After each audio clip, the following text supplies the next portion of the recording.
OperaSM with the From the Ashes Alliance of Coalitions, here to discuss the party mechanic for this weekend's premiere run of Rise of Adventures Coalition event.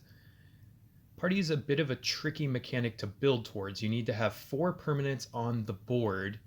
Each one needs to have the combination of Cleric, Rogue, Warrior, and Wizard subtypes. Note that if you have something that has multiple of those subtypes, it will only count as one party member. It's a little tough to build around. Let's address the elephant in the room first, as many folks have already figured out. Those with Outlaws Merriment, I think, are going to have a pretty huge advantage in this event.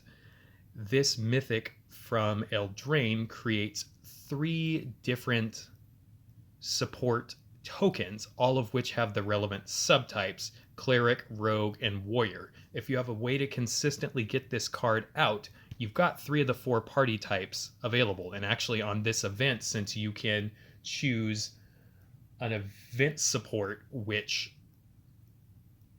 is one of the 4 party types, you could just choose Wizard, and then after casting Outlaws Merriment, you would have the entire party objective for this met. I really don't like that there's one card that is so good for this. It really puts people that don't have this mythic at a severe disadvantage. But fear not, we are doing our best to try to come up with some good budget options for people as well if you don't have that. We've been discussing it a lot with this set in the From the Ashes Slack. A lot of great ideas from Madron, Christopher, a lot of the goblins, the rest of the folks in our community. They've been great with this. But let me go over a couple of the things that we have figured out to try to approach full party if you don't have Outlaws Merriment.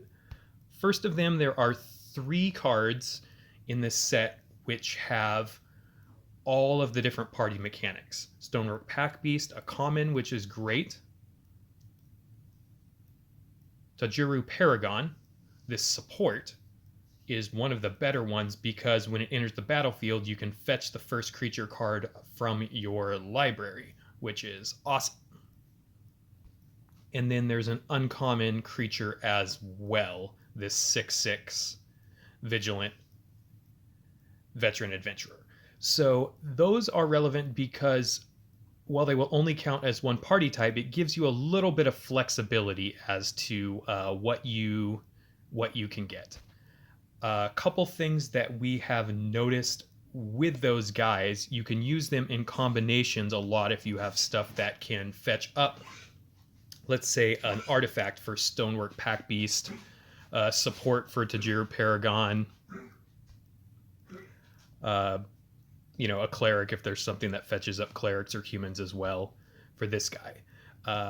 Big thing that I noticed was the new rare Vanguard Nahiri, Heir of Ancients. Could be very good for this. And people, if they've got a couple extra shards to burn and try to spin the wheel and see if they can open this guy, it could be very relevant for this event. These core ally tokens are warriors, so that could help create a warrior with its first ability. And then the -2 ability, that second loyalty ability, pick one of the first 4 different equipment or warrior cards from your library. Fetch that card, it gains 4 mana. Thanks to Christopher from the Ashes Slack, he tested and confirmed that this indeed will fetch up things like Stonework Pack Beast, Tajuru Paragon, and such as well. So that's a great sort of chain that you could set up to get warriors and then fetch up some of your other supports as well that have all 5 of these types. So thanks again, Chris, for doing that. Another chain that I found that could work is Coralhelm Chronicler, this 4/4 for 10. When it enters the battlefield, fetch the first card with Kicker from your library. I looked, and there were, I think, around 10 different creatures of relevant party types that have Kicker, some of which are rather solid even on their own.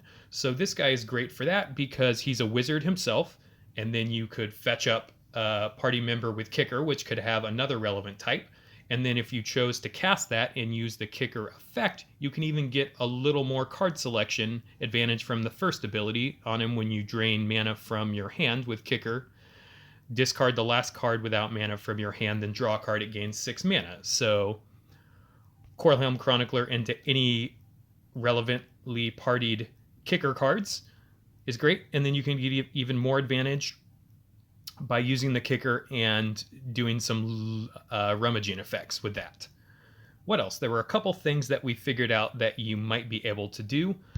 This is a little less budget, but Alpine Houndmaster is a warrior himself, and when this creature enters the battlefield, fetch the first 2 different dog creatures from your library, and then he buffs up your dogs when it attacks.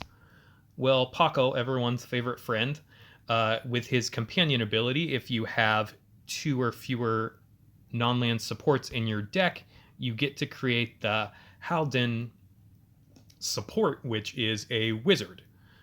So you could have a warrior and a wizard, and then his support, at the beginning of your turn, you pick one of the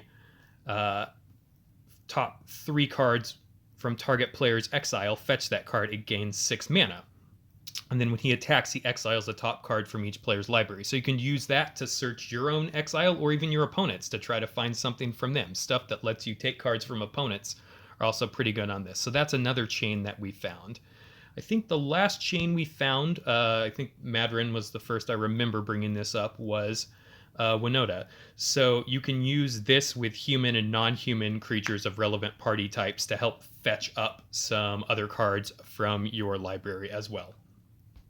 Hopefully these ideas are helpful and relevant to those with Outlaws Merriment for this event, and that it helps you build more easily.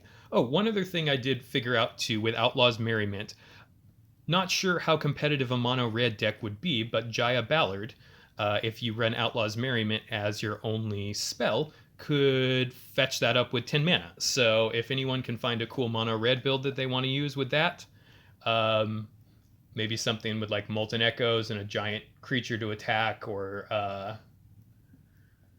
that crazy big expensive red support that makes attackers deal a bunch of damage, or casting red spells deal damage. Something like that may work too. But again, hopefully this is helpful to folks who have Outlaws Merriment, but especially those without Outlaws Merriment, how to maybe approach the top node party objective in this weekend's Rise of Adventurers coalition event. If anyone is interested in joining the From the Ashes Slack or playing on one of our teams, including Goblin Pile, Tormented, Denied, and other more casual ones, there will be a link to join us through our forum in the comments below. Take care, everyone, and good luck this weekend on the premiere run of this event.